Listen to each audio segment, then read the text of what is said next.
Objeciones y respuestas. 9 objeciones principales hechas por los que sustentan que la Biblia contiene errores. Aun cuando el relato de los evangelios da una descripción de Jesús como que sostenía una incuestionable fe en la validez y autoridad de las Escrituras, hay muchos escritores y teólogos que mantienen que los creyentes ya no tienen que aceptar esta postura. La literatura en este asunto cita cerca de 9 objeciones principales ofrecidas por los que sustentan que la Biblia contiene errores. Estas objeciones se examinan brevemente a continuación. Primera objeción. Es posible que Jesús haya entendido y empleado las historias del Antiguo Testamento de un modo no literal, dando a entender que debían interpretarse como acontecimientos no históricos empleados únicamente con propósitos ilustrativos. Sin duda Jesús empleó las historias para ilustrar puntos cuando hablaba. Sin embargo, en la mayoría de los incidentes que él cita, las ilustraciones tienen más sentido si se entienden como verdaderos acontecimientos históricos. Por ejemplo, en Mateo 12:41 se cita a Jesús diciendo: «Los hombres de Nínive se levantarán en el juicio con esta generación y la condenarán, porque ellos se arrepintieron a la predicación de Jonás, y he aquí más que Jonás en este lugar». ¿Es posible entender una referencia como esta en la teoría no histórica del libro de Jonás? Hemos de suponer que él, Cristo, dijo que personajes imaginarios que se arrepintieron imaginariamente se levantarán en aquel día y condenarán la verdadera falta de arrepentimiento de sus oyentes reales. El argumento que Jesús empleó en su disputa con los saduceos respecto a la resurrección, Marcos 12, 18 al 27, por ejemplo, no tendría peso a menos que tanto él como sus opositores entendieran que Abraham, Isaac y Jacob habían sido figuras históricas. El reclamo de Jesús a la deidad, por el cual casi fue apedreado en Juan 8, 56 al 59, contiene una alusión a Abraham que solo tiene significado si él y sus opositores reconocían que Abraham era un personaje histórico. Segunda objeción. Es posible que Jesús conociera que había errores en las Escrituras, pero acomodó sus enseñanzas al punto de vista precientífico de su tiempo. Jesús no titubeó en refutar otros aspectos de la tradición religiosa judía si contenían error. Él repudió con claridad el falso concepto nacionalista acerca del Mesías, aun al punto de enfrentar la cruz. Él no tardó en rechazar el tradicionalismo farisaico. Si las Escrituras son una combinación de la verdad divina y del error humano, no sería posible que Jesús dejara de repudiar el error humano. Además, si Jesús sabía que las Escrituras contenían errores humanos y nunca les enseñó eso a sus seguidores, desviándolos por su actitud insistentemente positiva para con ellas, difícilmente pudiera catalogársele como un gran maestro moral y como el encarnado Dios de verdad. Tercera objeción. Como parte de su anonadamiento, es posible que Jesús se vaciara a sí mismo del conocimiento de que las Escrituras contenían errores y se volvió producto de su condicionamiento. La kenosis de Cristo es sin duda la más bella historia de amor de todos los tiempos y de la eternidad. La Biblia nos dice que cuando Cristo dejó los cielos para convertirse en hombre, dejó sus riquezas y gloria, su inmunidad a la tentación y a las provocaciones, su poder y prerrogativas divinas, y su perfecta e inquebrantable relación con el Padre, cuando Él tomó nuestros pecados sobre sí mismo. Sin embargo, aunque Jesucristo se vació a sí mismo de su gloria, sus riquezas y muchas de sus prerrogativas divinas, sus propias palabras aclaran que su autolimitación no incluye la concesión hacia el error.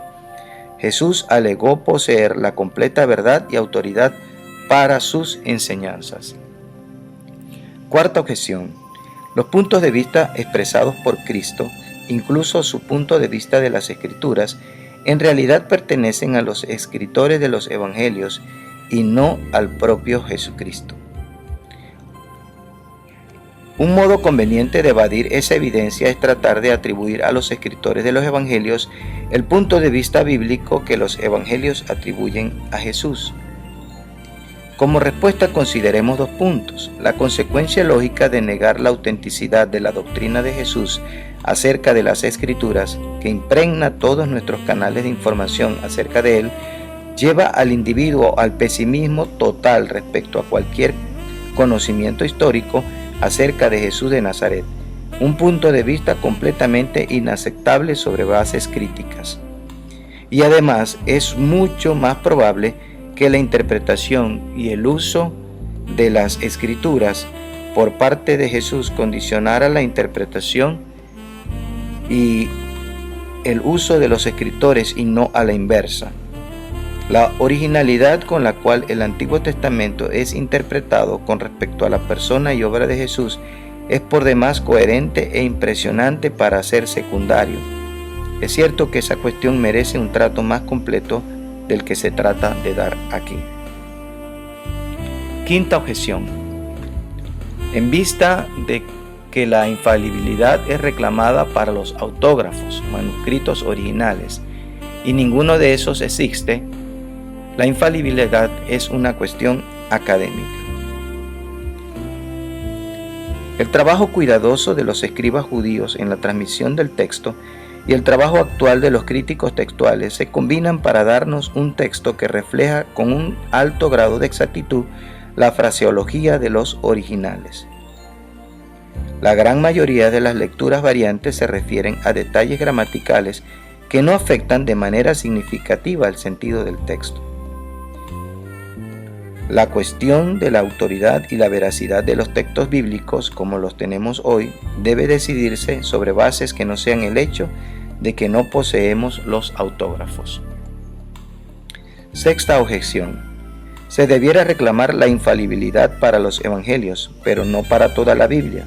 Es decir, la Biblia es infalible respecto a asuntos de fe y práctica a pesar de errores incidentales de historia y otros detalles. Daniel Fuller, decano del Fuller Theological Seminary, es uno de los más conocidos exponentes contemporáneos de ese punto de vista.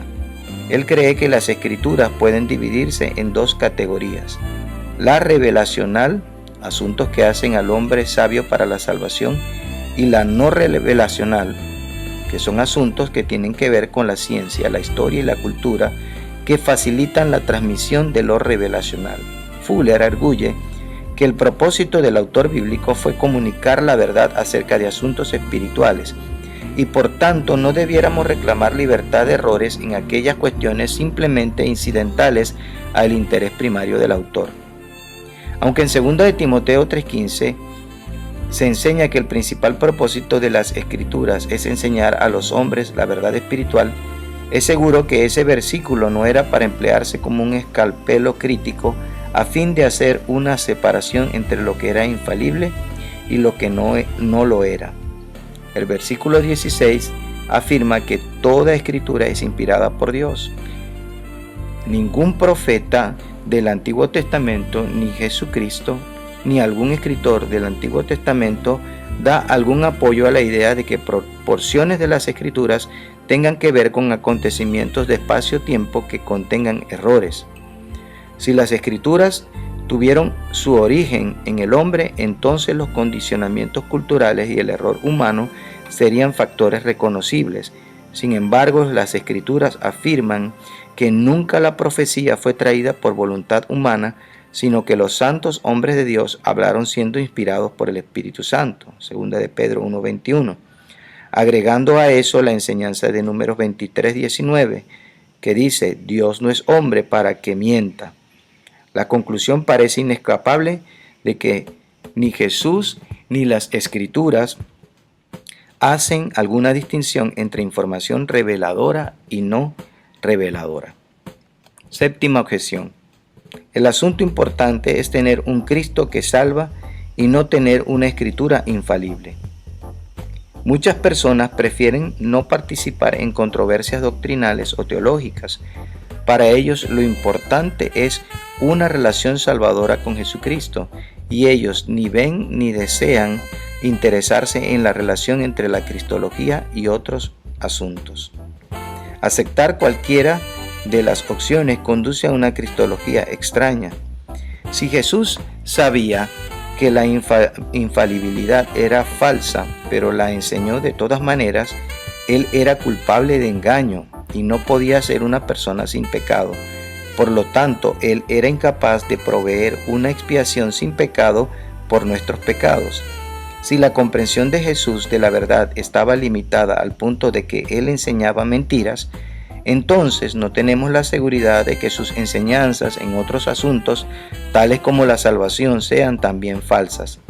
La única alternativa que nos deja con nuestra cristología intacta es que Jesús sabía que las Escrituras eran infalibles y que su conocimiento era correcto. Octava objeción. Algunos pasajes bíblicos parecen contradecirse entre sí o ser contradichos por la ciencia moderna. Es probable que todo creyente se le haya confrontado con textos que parecen presentar dificultades irreconciliables con otros textos o con descubrimientos científicos. A quienes se apegan a un texto bíblico infalible les gusta buscar tales pasajes y exhibirlos para probar su posición. A medida que aumenta nuestro conocimiento de principios adecuados de interpretación, de arqueología y de idiomas y culturas antiguas, se ha ido resolviendo una tras otras esas aparentes discrepancias. Novena objeción. La infalibilidad se prueba mediante un argumento circular. Los que apoyan la infalibilidad comienzan con la suposición de que las Escrituras son infalibles. Proceden luego a mostrar, basados en su propio testimonio, que tanto Jesús como los escritores consideraron que la Biblia era infalible, y entonces concluyen que es infalible. Aunque algunos han empleado un argumento muy similar a la objeción anterior para apoyar su creencia en la infalibilidad, R.C. Sproul sugirió que se puede presentar un principio lógico más riguroso en favor de la infalibilidad bíblica. Damos enseguida una adaptación del razonamiento de Sproul. Premisa A. La Biblia es un documento básicamente confiable y digno de crédito. Premisa B. Sobre la base de este documento confiable tenemos suficiente evidencia para creer con confianza que 1. Jesucristo afirmó ser el Hijo de Dios. 2. Él proporcionó pruebas adecuadas para sostener su alegato. Premisa C. Jesucristo, siendo el Hijo de Dios, es una autoridad completamente digna de confianza, es decir, infalible. Premisa D. Jesucristo enseña que la Biblia es la propia palabra de Dios. Premisa E. La palabra de Dios es completamente digna de confianza porque Dios es perfectamente digno de confianza. La conclusión es: sobre la base de la autoridad de Jesucristo, la Iglesia cree que la Biblia debe ser totalmente digna de confianza.